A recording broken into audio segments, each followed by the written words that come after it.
మద్యం సిండికేట్ల బినామీ వ్యాపారాలు అన్ని జిల్లాల్లో వెలుగు చూస్తున్నాయి. లక్షలాది రూపాయల ఈ వ్యవహారంలో కార్మికులు, తెల్ల రేషన్ కార్డుదారుల పేర్లపై అనుమతులు పొందిన బడాబాబులు సిండికేట్ వ్యాపారం నడుపుతున్న వైనాన్ని ఈటీవీ ఈనాడు తేల్చింది. రాష్ట్రంలో అత్యల్ప మొత్తాలకు మద్యం దుకాణాలు దక్కించుకున్న ఘనత గుంటూరు జిల్లా సొంతం. ఇక్కడ బినామీ లైసెన్సుదారులు ఎక్కువగానే ఉన్నారన్న విషయం తాజాగా వెలుగు చూసింది.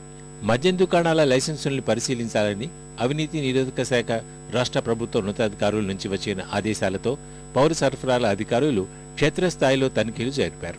జిల్లాలోని మొత్తం 342 దుకాణాల్లో 104 అనుమతులు దారిద్ర్య రేఖకు దిగున ఉన్న వారి పేరు మీద జారీ అయినట్లు వెల్లడైంది.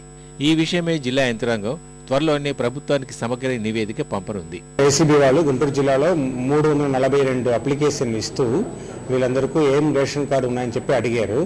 దాంట్లో మనకు ప్రిలిమినరీగా మన దగ్గర ఉన్న ఈ ఐసీఎఫ్ఎస్ డేటాబేస్ల ప్రకారము 104 వచ్చి వైట్ రేషన్ కార్డు అని తేలింది.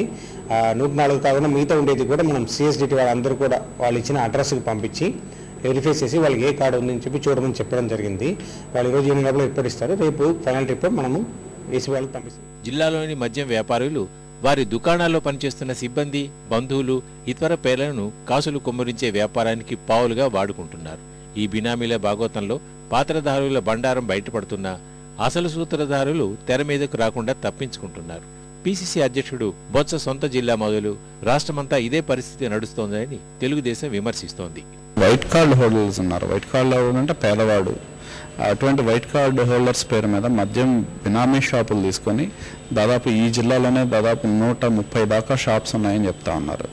తినటానికి తిండి లేని వాళ్ళు, రోజువారీ కష్టపడి కూలీనాలు చేసుకొని రేషన్ షాప్లో సబ్సిడైజ్డ్ బియ్యం తెచ్చుకునే వాళ్ళు ఏ విధంగా కోట్ల రూపాయలు ఈ యొక్క ఆక్షన్స్ కింద డబ్బులు కట్టగలరు అనేది మేము ప్రశ్నించడం జరుగుతూ ఉంది. ఈ యొక్క బినామీ షాప్స్ మంత్రులు వీళ్ళందరూ కూడా కలిసి ఇన్వాల్వ్ అయి నడుపుతున్నారనే దానికి ఇంతకంటే నిదర్శనం ఇంకోటి కాదు. ఆదిలాబాద్ జిల్లాలోని 207 మద్యం దుకాణాలకు గాను ఆదిలాబాద్ సర్కిల్లో 80, మంచిర్యాల పరిధిలోని మరో 127 షాపులకు వేలం వేశారు. బినామీల పేరిట రాజకీయ నాయకులు ఈ మద్యం దుకాణాలను దక్కించుకున్నారు. బజార్ హుత్నూర్ మండలం పిప్పిరికి చెందిన మల్లేష్ పేరు మీద వెంకటేశ్వర వైన్సును 46.51 లక్షలకు దక్కించుకున్నారు. కాశీపేట మండలం ధర్మారావుపేటకు చెందిన మెకానిక్ పేరిట లక్ష్మీ వైన్సును 55 లక్షలతో బినామీలే నడుపుతున్నారు. జైపూర్ మండలంలో CS Reddy wines, Tirumala wines బినామీల చిరునామాయే లేదు. నేరడిగొండలోని తరుణ్ వైన్స్ దిలావర్పూర్ మండలం బన్సపల్లికి చెందిన తెల్ల రేషన్ కార్డుదారు రఘువీర్ రెడ్డి పేరు మీద నడుస్తోంది. 55 లక్షలకు పైగా చెల్లించిన ఈ దుకాణానికి బినామీగా ఉన్నానని ఆయనే చెప్తున్నాడు.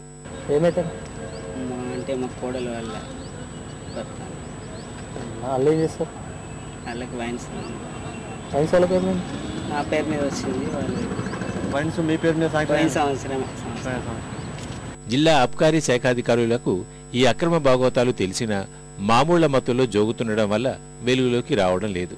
జిల్లాలో 70 వరకు మద్యం దుకాణాలు నిరుపేదల పేరిట నడుస్తున్నట్టు తేలింది.